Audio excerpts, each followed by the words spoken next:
And Thorian. I'm Thorian. I'm a hill dwarf, and I'm a hermit. And I went on a quest to discover more knowledge and look for an artifact. And so that's what I'm doing is to continue looking for more knowledge. All right. Now, as your carriage pulls into the town of Kadesh Tor, like I said, it's a reasonable sized town, and the carriage doesn't stop just at the very edge of town. It kind of comes in past some of the things around the edge because the carriage line doesn't stop there. It's actually kind of slums at the very edge of town, where people hope that they can kind of beg from travelers. People who are taking the carriage ride right past that to the little carriage station. But on the way into town, you do see, like, over the, it's not really a huge walled city, but they have, like, kind of barricades that are put up, and they have defenses they can raise. And kind of over their gate, they have a big sign. It says Kadesh Tor, and then on the side, you can see there's a more recently put up sign. It is like a, basically a large wood door that's now been hung up sideways on the wall, and it says, "Please, no killing or dying." So, as we're entering the city, Yeah, that's what you see on the way in. The carriage, you'll see that as you kind of come into town, and as we're entering the city, I'd kind of just like to be on the lookout for any messages in Thieves' Cant. oh, sure. Just kind of, at least aware of my surroundings, seeing if I notice any indications of a guild or, Sure. any sort of anything like that. Yeah, there is a Thieves Guild, a small chapter of it in Kadesh Tor, and same thing, as you're coming into the city, you see a message in Thieves' Cant, and let's see if I can chat that to just you. Okay. This is what I'm going to try to do. How do you send messages to people?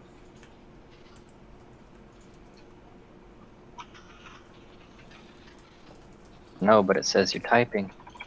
That did nothing. What is the... I don't understand how to send messages to people. /W space their name That's what I space thought I did. message. You did the wrong slash. Oh. Oh, okay, here we go. Let's see. Okay, that one worked.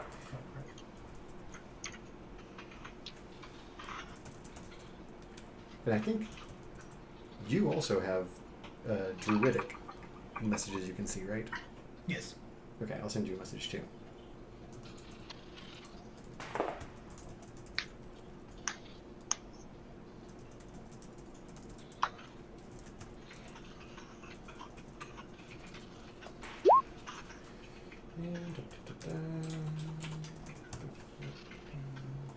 Sorry guys, I can't talk and do this at the same time.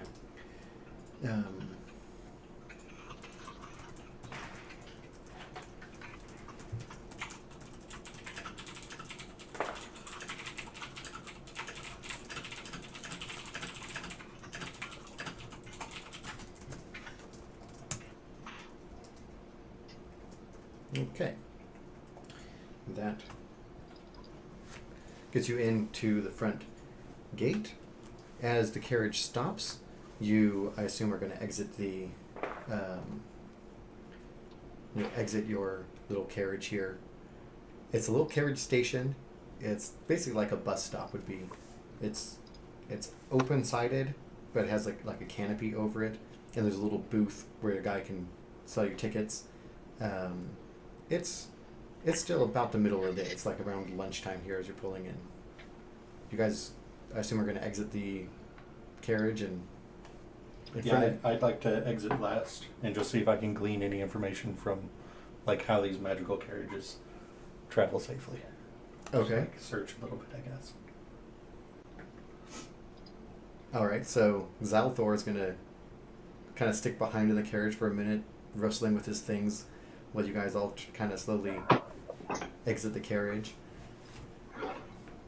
At this little bus station, like I said, basically it's sitting just off the main road that goes into the rest of the town, you're still pretty close to the edge of town.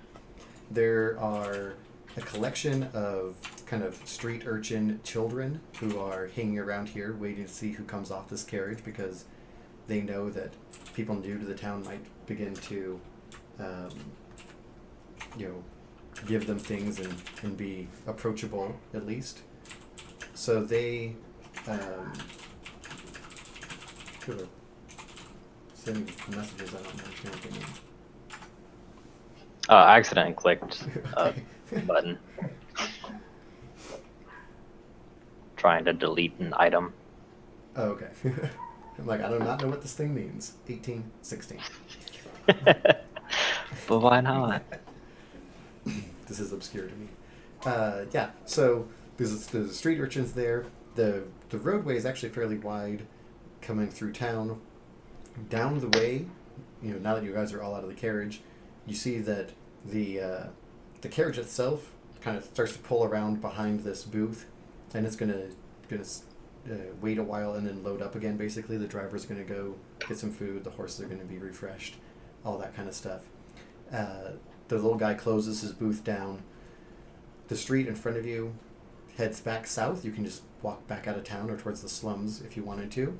To the north, the avenue just kind of extends closer to the town center. You see, as you go that way, there's a variety of shops that are available, and importantly, you see coming towards you a man, looks maybe around 30, maybe 40 years old, not well off. He seems in perhaps poor health, or more likely you have the feeling that he doesn't eat that well, although that seems not to be a problem for him right now, because he has like 8 baguettes basically held in his arms as he's running down the street in your guys' direction.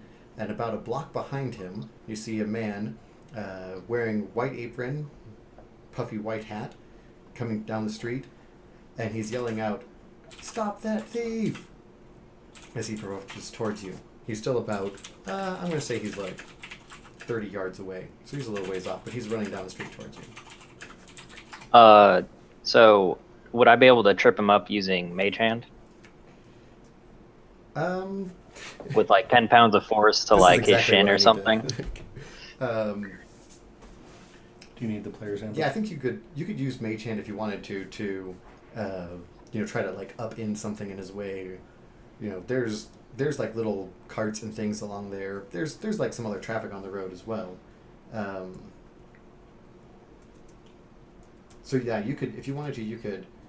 Yeah, like lift some debris up so he'd trip over it. Yeah, Kind of how something like that. Yeah, you can definitely try that. How far away do you want to try to trip him? I think Mage Hand has some kind of range on it, doesn't it? Like 30 feet. Yeah, so basically you'll have to wait till he gets a little ways closer, because he's. Yeah. So when he's within range, I would like to do that. Okay. Anyone else want to do something like while he's farther away, or you guys are content to wait until he gets to at least 30 feet? I'm gonna wait.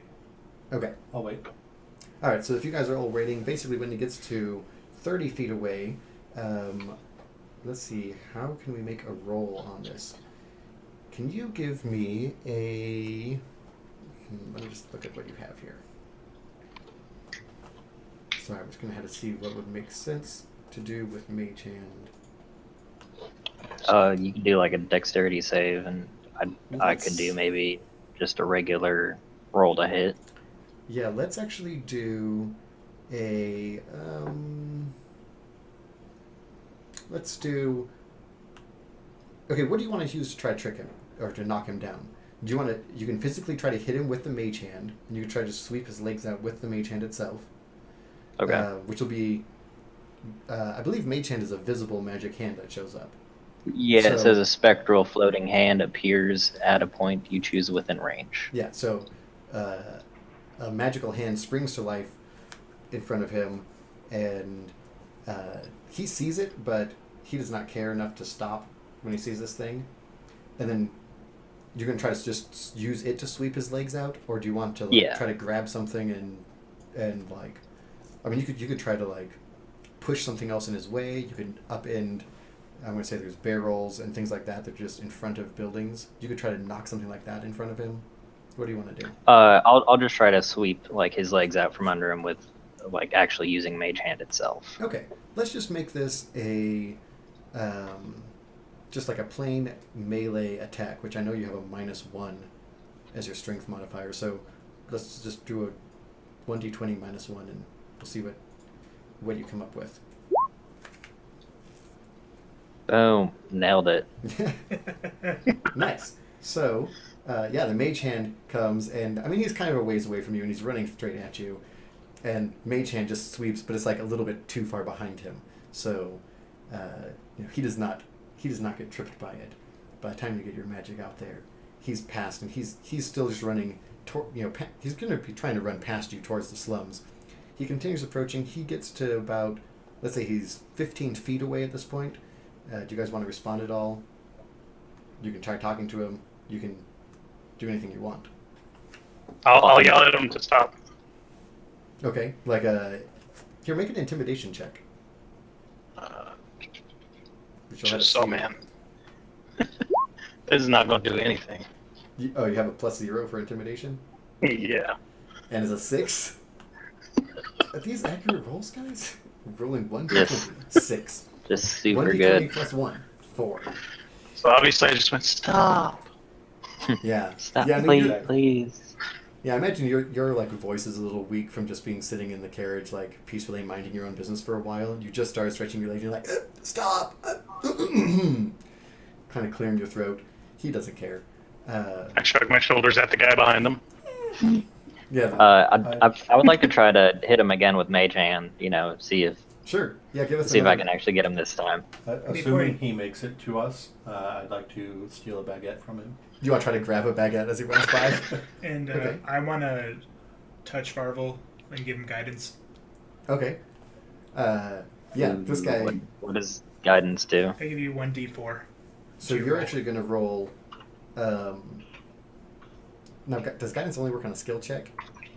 We'll let Yes. it work. We'll let it work on this. It's a Mage Hand.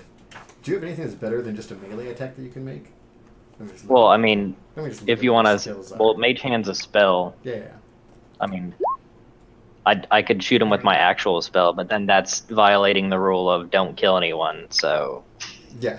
You speak Like- pretty highly of yourself if you think you kill Let's see. someone in one hit. I mean, you don't have pluses and that much great stuff on here. That's my Your mage. acrobatics is a minus. Athletics is a 1. Yeah, and both dexterity and strength are -1s. yeah, So, I mean- yeah. unless you want to say that Mage Hand uses my like spell modifier. Now, can I just That- ask you something? This says you're Yeah. a barbarian. What? Yeah, you didn't check Does it? this. Did I not change that? Oh, yeah. I'm assuming you're not a barbarian with 8 There we strength go. and 8 dex. Yeah, that seems to make more sense. That makes more sense. Yeah. So right. So I'd say you could make. I'll let you make an athletics check with your Mage Hand and give you a +1 on it instead of a -1 or whatever you had before. I guess it's the same. You had a +1 before, yeah. Just make Yeah, another one. because my melee attack I would have a +1 because of for proficiency, unless If you're proficient, I would in- not be proficient in using Mage Hand. I guess I don't know. I'd have to look up what the details of Mage Hand are supposed to be. If people are actually Okay. watching this on Twitch, they're probably all yelling like, "No, Mage Hand, you can't use it to make No, melee what are you attacks." doing? Yeah, so go ahead, just do 1d20 plus 3 now because you have guidance, which I'm going to let you get +2 off of from his 1d4. And this is while he's about 15 feet away. Oh man. You guys are amazing at rolling today. Let me see here. Much good. Alright. Oh, what is this now? I guess I'll yell at him to stop. 1d20 plus 3, 13.